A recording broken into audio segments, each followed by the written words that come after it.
Today, we will be explaining all of Tanjiro's forms in Demon Slayer. We will start with the breathless Tanjiro from the early episodes, and by the end of the video, we will be covering his most powerful forms. Number 6.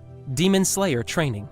After his encounter with Giyu, Tanjiro was sent out to meet Tsukonji, the main cultivator of the water breathing. Tsukonji explained to him that he would need to survive the final selection held at Fujikasani Mountain in order to join the Demon Slayer Corps. Leave in the comments below which is your favorite Demon Slayer. In the way of the sword. Tanjiro's training consists of regimens focusing to practice different skills a core swordsman should have. He was learning hand-to-hand combat as well as how to properly wield a sword. Tsukonji would often make him perform the same endurance process of wielding a katana over and over again as a way for him to start thinking of it as part of his own body. After a year had passed, Tanjiro started training on his own in order for him to get strong enough to cut the boulder.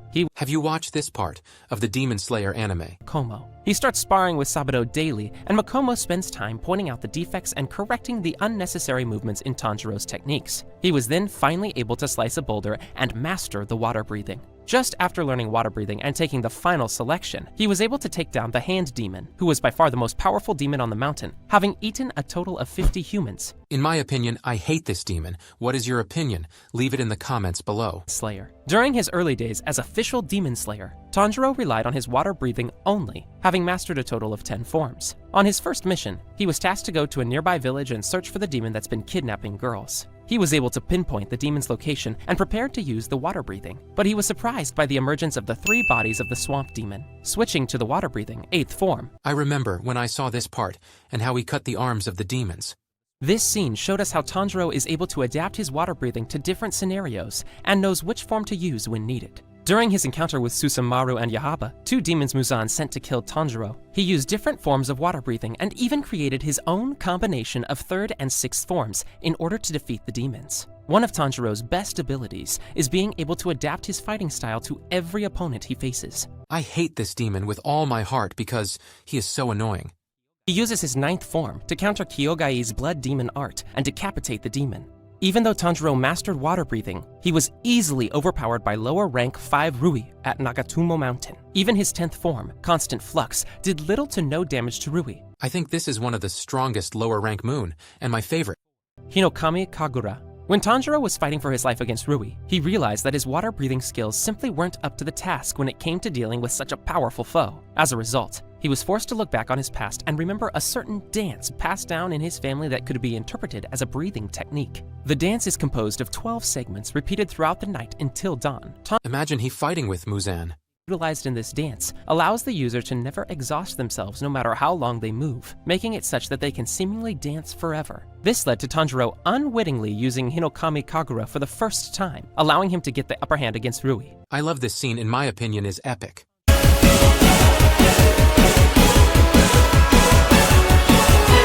Number 3.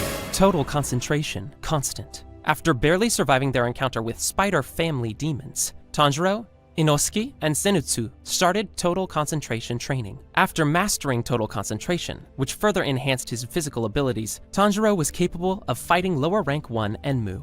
Tanjiro managed to come up with a solution to the Enmu's spells in the midst of battle and possessed enough willpower to commit suicide in his dreams in order to wake up. Imagine trying this. In your dream, this is crazy mental power. Inosuke. Tanjiro properly decapitated the strongest lower rank demon. The Flame Hashira's dying words served as a major incentive for Tanjiro to push on in times of crisis, and was a key component in his indomitable will from then on. During the Entertainment District arc, Tanjiro was able to fight on equal ground with Daki, an upper-rank demon. Daki has lived for over a century and killed numerous Hashira. Leave in the comments below if you like this demon. Power was probably similar to some of the previous pillars that Daki has killed. While injured, Tanjiro managed to assist a poisoned Tenjin against Gyutaro, and later outsmarted and decapitated him, whilst awakening the Demon Slayer mark. With this, Tanjiro became one of the few Demon Slayers to ever kill an upper-rank demon, a feat that hasn't been accomplished for the last century. Additionally, Mitsuri later stated that surviving a battle against an upper rank equates to around 5 to 10 years of intensive training. And my boy Tanjiro only trained for 1 year. Tengu, one of his clones, noted that Tanjiro undergoes explosive growth in the midst of battle, more apparently under critical moments. During this same battle, Tanjiro managed to fight off 4 upper rank level demons with the help of Genya and Nezuko, and later managed to decapitate Tengu. With the training he received during the Hashira training arc, this part of the anime was crazy and funny to me. Tanjiro's abilities were improved yet again, preparing him for the final confrontation with the demon kind. During the Infinity Castle arc, Tanjiro's immense growth since the beginning was showcased as he made quick work of numerous demons that were on par with lower-rank demons, and later was stated to possess the same level of skill as a Hashira by Giyu. His expertise and strength were once again displayed when he fought on even ground with Akaza, the demon that took Rengoku's life. Leave in the comments below which is you favorite, upper demon. Managed to save Gyu's life and behead Akaza. Number 2. Sun God. During the final arc of the manga, while all remaining Hashira and Demon Slayers fight against Muzan, Tanjiro falls into a coma. He dreams about Yoriichi and his ancestor Sumiyoshi. Thanks to Yoriichi's and Sumiyoshi's friendship, Kamado family was able to learn Hinokami Kagura and pass it on to future generations. I think Tanjiro is the best demon slayer, and the most powerful one.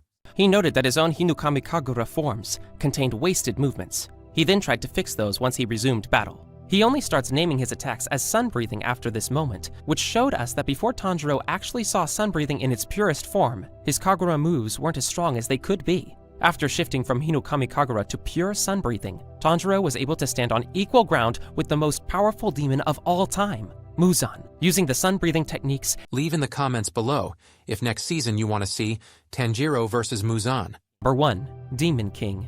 After the battle was finally finished, Tanjiro was transformed into a demon by Muzan as his last-ditch attempt at living on even after being killed by the Demon Slayer Core. Muzan hoped to pass his feelings and abilities onto Tanjiro, deeming him capable of fulfilling his legacy and becoming the Demon King. Although Tanjiro is quickly reverted back into a human via Tamayo's humanizing drug, the power he demonstrated during this brief time as a demon was outstanding. Leave in the comments below who is your favorite demon slayer. Also like this video if you want more of this. Muzan's, the progenitor of all demons, implying that if Tanjiro willingly assimilated Muzan's blood, he would grow into a being stronger than the Demon King himself, and possibly even stronger than Yoriichi as a result.